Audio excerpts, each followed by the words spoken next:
But if you are a veteran driver and you've been driving for a while now, you've been on the road for a while, you know that DOT changes the hours of service rules quite a bit. So if you want to stay on top of these rules and regulations, just go to DOT's website and you can read about them there. Let's start off with the 14-hour rule. The 14-hour rule states that each driver has 14 hours available to work as long as those 14 hours are preceded by 10 consecutive hours of sleeper berth or off duty.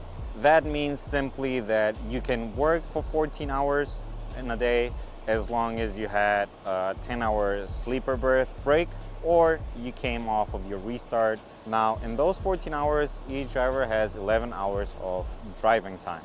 The remaining 3 hours are left for on-duty statuses, such as fuel, loading, unloading, DOT inspections, etc. Everything that you're doing, pre-trip inspections, let's not forget about that. So everything that you're doing while you are, around the truck, except, sleeping or taking time off. In those 11 hours, each driver has to perform a 30-minute break within the first 8 hours of driving. Think of it as an 8-hour timer where you have to take a 30-minute break by the time the timer runs out so that you can reset the timer. So let me give you a few examples. Scenario number one, let's just say a driver has a 10-hour long trip to drive. He does the PTI in the morning, gets all ready. He departs and drives for 8 continuous hours. Immediately, this driver is in violation and could be cited by a DOT officer. Scenario number two, let's say a driver has an 11-hour long trip and he does the PTI in the morning. He drives for about an hour in the morning and then does a 30-minute break. Nothing wrong there. He then continues driving for another hour and does a second 30-minute break. At this point, the driver has 9 hours of drive time remaining to his destination, which means that he's supposed to make another 30-minute break until he gets to pickup or delivery or whatever it is. This driver is forced to make a third 30-minute break, which may cause him or her to either miss their appointment for pickup, for delivery, and then it has to be rescheduled, and it just complicates things. So it makes them not arrive on time at their destination. And example number three, we have a driver which has an 11-hour long trip, and he drives for about 6 hours, then does a 30-minute break and drives the rest to the end to his destination where he arrived on time. What we can conclude from all three examples is that driver number one, he's actually in violation because he did not take a break, a 30-minute break. Driver number two did make it to the destination but was late because he took way too many breaks. So his or her appointment had to be rescheduled. Driver number three made it on time and there were no complications whatsoever at his destination. Not only is the third driver on time with no rescheduling complications, he's also, according to the DOT regulations, which state that you have to take a break within the first 8 hours of driving of at least 30 minutes. Which brings me to the next point. Over-the-road drivers are allowed to work 70 hours per week. The 70 hours is a sum of the on-duty status, the driving hours, and the yard moves. Now, we talked about each driver having to have 10 consecutive hours of sleeper berth or off-duty status before being able to drive the 14-hour rule. There are certain exceptions to that. And two of the exceptions are the 7-3 split and the 8-2 split. Let me give you some examples. Matter of fact, the 7-3 split means that the driver can sleep for 7 hours before resuming his duty status, but then after a while he has to do a 3-hour break so that in total he still has, or she still has, the 10 hours of sleeper berth or off duty. Let me give you an example of why and how you can use that to your advantage, because we've had drivers trying to use the split. They didn't know how it applies to their case. So let me talk about that a little bit. Let's say a driver has a 11-hour trip ahead. Due to inclement weather, accidents, all these things may happen on the road, traffic. The driver is unable to drive the entire 11 hours that day and get to his or her destination. Now that driver drove only for, let's say, 8 hours that day. Okay, so which means they have only 3 hours remaining to their destination. That driver may do a 7-3 or 8-2 split, meaning after the 8 hours of driving, he can go to bed. So the driver may wake up after 7 or 8 hours, continue driving, make it to their destination, but at their destination, they must do the remaining 3 or 2 hours respectively. So if they did a 7-hour sleeper, they have to do a 3-hour sleeper or off duty at the destination. They cannot continue driving before they have done the 3 hours or 2 respectively, like I said. Example number 2. Let's just say that a driver again has 11 hours of driving, gets to the destination, so this driver has 11 hours of driving. Now this driver is unable to make the 7-hour or 8-hour split because they've used up all of their driving hours. If they do a 7-3 or 8-2 split, they will go into violation. Let me clarify. You may only do a 7-3 or 8-2 split if you have remaining driving hours from the previous day. Now, even in that case, sometimes you may not be able to do a 7-3 or 8-2 split, so your best bet would be contact your dispatch or safety department and ask them just for reassurance. General rule of thumb, if you don't have any driving hours from the previous day, you cannot do a split. Now let's talk about what kind of information, what needs to be put on your ELDs or electronic logbook device. First of all, make sure you have also paper logbooks in your truck, because sometimes ELDs malfunction, they don't work, batteries go out, whatever, for whatever reason they won't work. So you want to make sure that you have paper logbooks at all times with you. They are probably in the binder that the company gave you, so just make sure that they're there, because if you don't have them, you may get a violation and a citation by a DOT officer.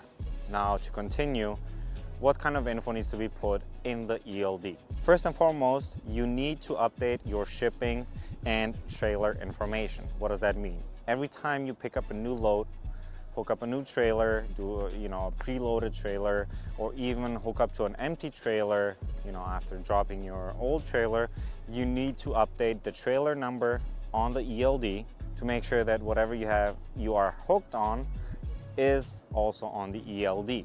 Secondly, if you are picking up a load or if you have hooked up to a preloaded trailer, make sure that the bill of lading number or any type of information that is on the bill of lading is also put into the ELD, so that when you get pulled over by a DOT officer, you don't get a citation or a violation for missing information on the ELD. And not only that, violations are not good because they simply aren't, and the company that you work for may fine you as well, so nobody likes giving out money for no reason. And it's a stupid mistake anyway if you make it. Just put in the shipping info and update the trailer info as well. Second, DVIRs, driver vehicle inspection reports. While you're doing your pre-trip or post-trip inspections, if you find any defects or malfunctions with your truck or trailer, you need to mark that down. You need to write up the report so that if you do get pulled up by an officer, they see that you saw the mistake, the defect or whatever, and that you are going to resolve it somehow. You'll take it to the mechanic. You'll bring the truck or trailer to HQ so that the mechanics can take a look at it. They need to know that you are on top of things. If you don't write it down and a DOT officer finds it, that's a violation. Worst case, if you don't write it down, our mechanics, dispatch, safety, whoever will not know of the defect and they cannot attend to it. So the truck or trailer may break down again in the future. We don't want that. We want to keep our drivers running. So if there is anything wrong with the truck or trailer, you need to write up the driver vehicle inspection report so that everybody, can be notified and things can be taken care of. Now let's talk about the status changes, when we put the truck in yard move, PC, or on duty. First of all, PC, or personal conveyance, is only to be used for personal use. If you are under dispatch, meaning you are carrying a load or you're going to a pickup, to a delivery, if you're under dispatch, you may not use PC. That may get you in trouble. You may not use PC to advance to your pickup or delivery after you have run out of driving hours. That's an immediate violation, and is actually DOT may suspend you for that. They may put you out of service. Due to the fact that personal conveyance is abused by drivers, to advance to pickups or deliveries, it is extremely frowned upon by DOT officers. So that's why if you could avoid using PC unless you really have to use it to get to the nearest safe haven, truck stop, rest area, whatever place it is where you need to sleep if you're running out of hours, but plan in advance. That's where planning, organizational skills and time management come into play, so make sure that you plan well in advance. Next is yard move. When you are within a company that has a lot of docks and you need to move within the company to get to your dock, instead of using driving time, you may use yard move to get to your dock. Yard move is a status change that does not take from your driving hours, but it does take from your 14 hours available for that day. Make sure you use it wisely. And the other thing with yard move is you need to manually change the status from yard move to driving before you leave the shipper or receiver.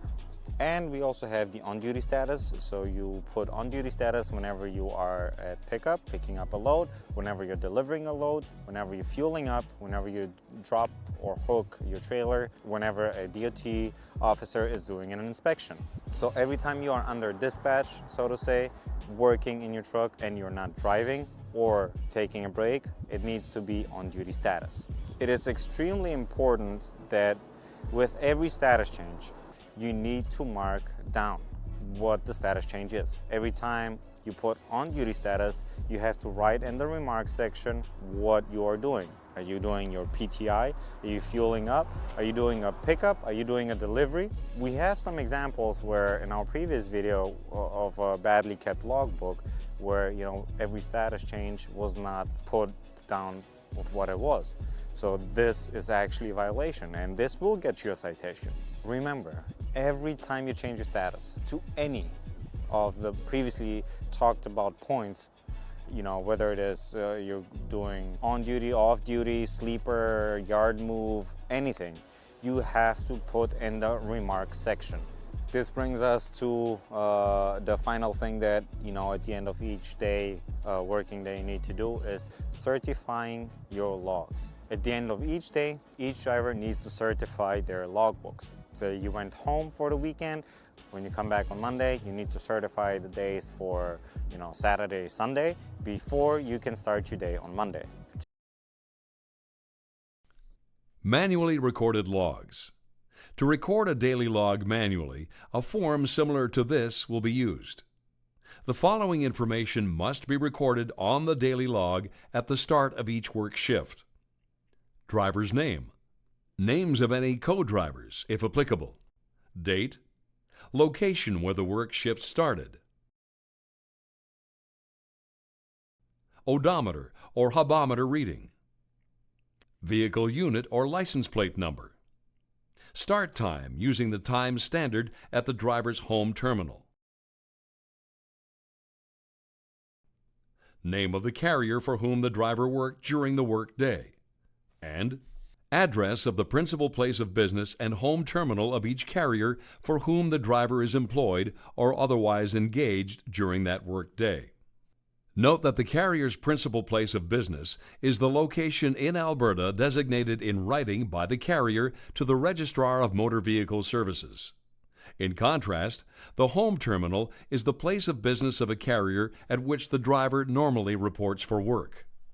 Each daily log contains a daily grid, which displays a 24-hour period from midnight to midnight.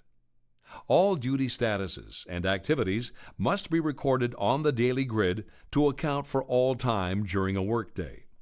Daily grids are divided into 4 rows, one for each of the 4 duty statuses: off-duty time other than in a sleeper berth, off-duty time in a sleeper berth, driving time, and on-duty time other than driving time. The numbers on the top and bottom of the grid represent the time based on a 24-hour clock. The last column is used to record at the end of the workday the total hours spent in each duty status. Today, I'll be walking you through how to fill out a logbook as a truck driver. Before we get into filling out a logbook, I think it's important to first discuss what it is. A logbook is a record-keeping document that truck drivers use to track their time spent working and not working. Some of the key information you'll find on a logbook page includes the date. It's recorded at the top of the log page. We keep track of the time as well. Each log page covers a 24-hour period, which is divided by vertical lines. Each hour is printed across the top of the grid area, and each hour is broken down into 15-minute increments by short vertical lines. There are 4 horizontal rows in the grid area, and each row represents one of the 4 duty statuses a driver falls under. The 4 statuses are: Line 1, which includes all time a driver is not driving or performing other job-related duties. Line 2, which includes all time a driver spends in their sleeper berth. Remember that sleeper berth is a location, not an activity. Line 3, which includes all time a driver spends driving or sitting at the controls of a commercial motor vehicle. And Line 4, which includes all time a driver is doing non-driving work. The remarks section is where a driver records the city and state of each change in duty status. Along with the city and state, a driver also records specific information about what they were doing, such as a pre- and post-trip inspection, en route truck inspections, loading and unloading freight, changing trailers, and fueling their truck. So let's walk through entering one of these logs. First thing we're going to do is put today's date in, then your driver number, your initials, your signature, and in this case we don't have a co-driver, so we're going to put NA or not applicable, and Green Bay, Wisconsin happens to be the home operating center of this driver.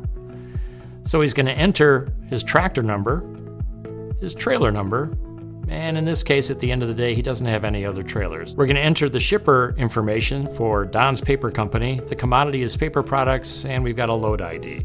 Every company might be different, but that's what we do here at Schneider. NA, we didn't have any other load that day, so we put NAs for that. Let's get started on actually filling out the timeline. So we're going to put a little dot, and I've used red here just to help you see it a little bit better. But in this case, we've done it at 6:30, so he starts his day at 6:30 and draws a line from the left to the right to connect the dot. Then he's going to change his duty status from off duty in line number 1 to on duty on line number 4 and connect the lines. Because we changed duty status, we actually have to add a flag or a notation in the remarks section as to what we're doing and where we're doing it. So we're going to add a little 45-degree mark, add Green Bay, Wisconsin, and in this case he's doing a pre-trip and a TIV. TIV stands for Trailer Integrity Verification. He's going to do that pre-trip in half an hour, and then he's immediately going to put himself back up into the drive line. But before he can do that, he's got to mark the fact that he did not move the truck from when he started his day until just before he started driving. And we're going to do that with what's called a bracket. So if you watch that little bar on the bottom there get extended over to the left and create what basically looks like a cup, that's called a bracket. It just denotes the section of time where he didn't move the truck. Now we're going to go to drive. So he's simply going to put a dot up there, connect the line, and off he goes to drive. When he stops the truck, later on he's got to stop and scale the load that he has. He's going to stop, go back to on duty, and in this case we were in Fond du Lac, Wisconsin to do that scaling at a cat scale. Spent a half an hour doing that. Maybe he stopped and got himself something to drink as well. So he's on duty. Now he's going to go back to driving. And we also bracketed that section so that we knew the truck didn't move in Fond du Lac for half an hour. Goes back to drive, and he drives until 1 o'clock in the afternoon. So again, I just use those little dots to help us remember where we are on the timeline. At 1 o'clock, he's going to take his 30-minute break. So he's going to go up to line number 1, off duty. He connects the lines, spends a half an hour on what is his 30-minute break in Paw Paw, Illinois. Remember, you have to mark your location as well as what you're doing when you change your duty status. He's there for half an hour, goes back down to driving, and then he's going to drive until 5:30 in the afternoon. And he's going to stop in Edwardsville, Illinois to do his post-trip TIV and start his 10-hour break. Again, he's going to put himself back to off-duty.